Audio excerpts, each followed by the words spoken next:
So today I'm going to show you how I do hybrid documentation, which is both combination of photo and video, and how I set up the camera in order to make this as simple as possible. And before that, I wanted to take a moment to thank today's video sponsor, Squarespace. I've actually been using Squarespace for over 10 years now. Their templates and easy to use interface make it incredibly simple to create and maintain a professional looking website without any coding experience necessary. My Squarespace website was an essential part of how I built my photography business. It allows me to showcase my best work on my portfolio, as well as share recent work on my blog, and ultimately be able to receive inquiries from potential clients through my contact form. If you're one of those photographers relying on your Instagram profile as the sole place to share your work and build your photography business, I would really consider making a website on Squarespace. You can visit squarespace.com/Reggie Ballesteros to start a free trial and get 10% off your first purchase of a website or domain. Thanks again to Squarespace for sponsoring this video.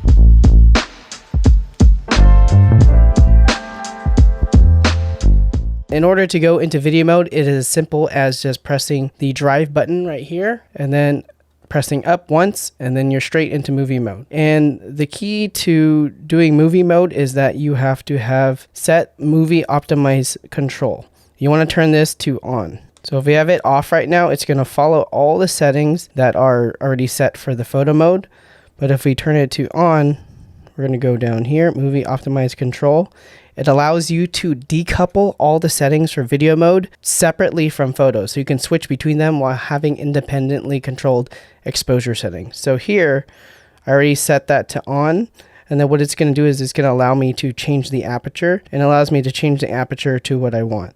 So say you have a hard time autofocusing in video, you can change this to f4, and then I'm going to have my ISO be, for example purposes, I'm going to set it very high.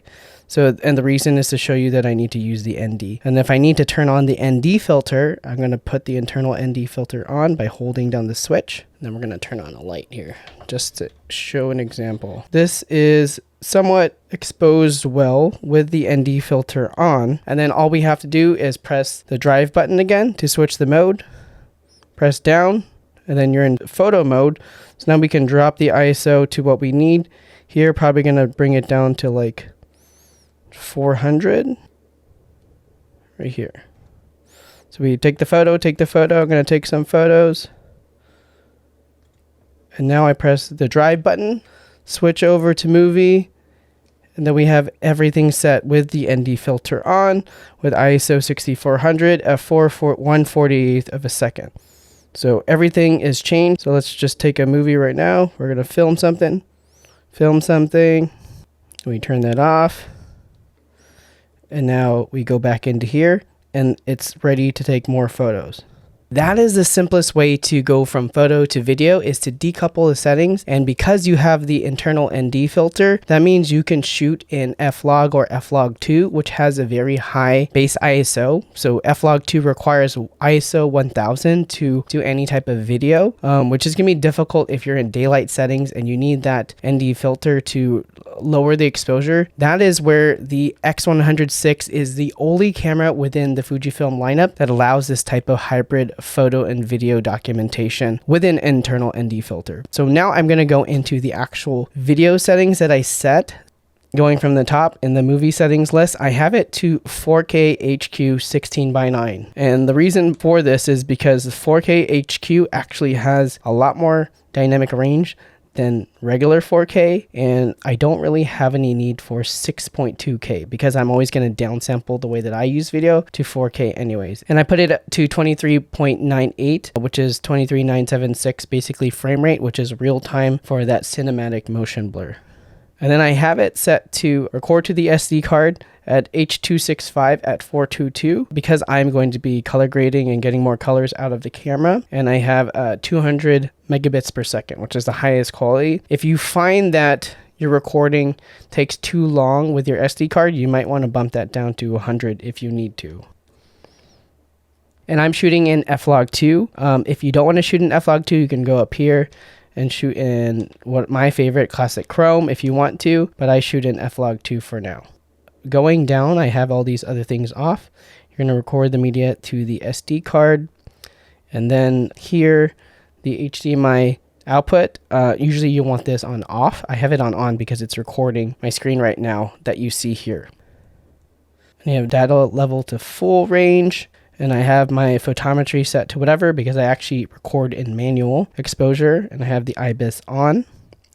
And I have the zebra settings to zebra right. You can choose right or left. And for F-Log2, you have to actually have the zebra level to 85% in order to actually have accurate zebras. And zebras are basically showing what's overexposed in the particular image. So if I drop down the aperture, hopefully I can force some zebras. Oh, no, right there.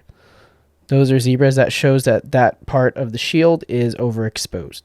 And if you take out the ND filter, everything is overexposed. So going from the zebra level, then I have movie optimized control on. If you're going to solely use the X100VI just for video, you can turn this off and just use all the dials that you want. I have the record frame indicator on. It's very useful to have the whole screen turn red border to see if you're recording. And I have the tally light only on the rear, which basically means there's going to be a light that turns on when you are recording. I don't want the front, so I don't signal anybody in front of the camera that I'm recording, but I know that it's recording. And then here is the custom settings, which you can set different film simulations and whatnot. And here you can put the classic chrome flat video profile if you want. Right now I haven't set that up yet because I've been only shooting in F-Log2 with the X100VI. And then we have auto update custom setting enabled, which means anytime you change something, it's going to save. And then the ND filter is on. And as far as autofocus goes for the X100VI, I typically just put it in focus area, and then I have the AF mode set to area, and I select where I want to do it. For the best possible outcome when it comes to the X100VI, you want to keep it mostly in autofocus single. My trick is you just acquire and then you start recording, and you just hold the camera. That's usually going to get the best results because when you put it to autofocus continuous, it's a little bit slow. So you just want to be careful with that. And here we have all these other autofocus settings that not really relevant for video. And then for the internal mic, I always set this to -12 decibels, and then I adjust it based on the conditions. If it's super loud, I might put it to -15, -16. But really what you want to do is have these levels be peaking at -12 or -6, not higher than that. That way, if something goes really loud, you'll be able to get the audio back. All these other things are not really necessary. And I think that's pretty much it. So when it comes to video, the biggest trick that I've found is that when you have a good composition and lighting for a photo, it can usually be a good video. It's just you want to have something moving and have some sound in the video. And if you want to learn more about this specific concept, check out this video over here.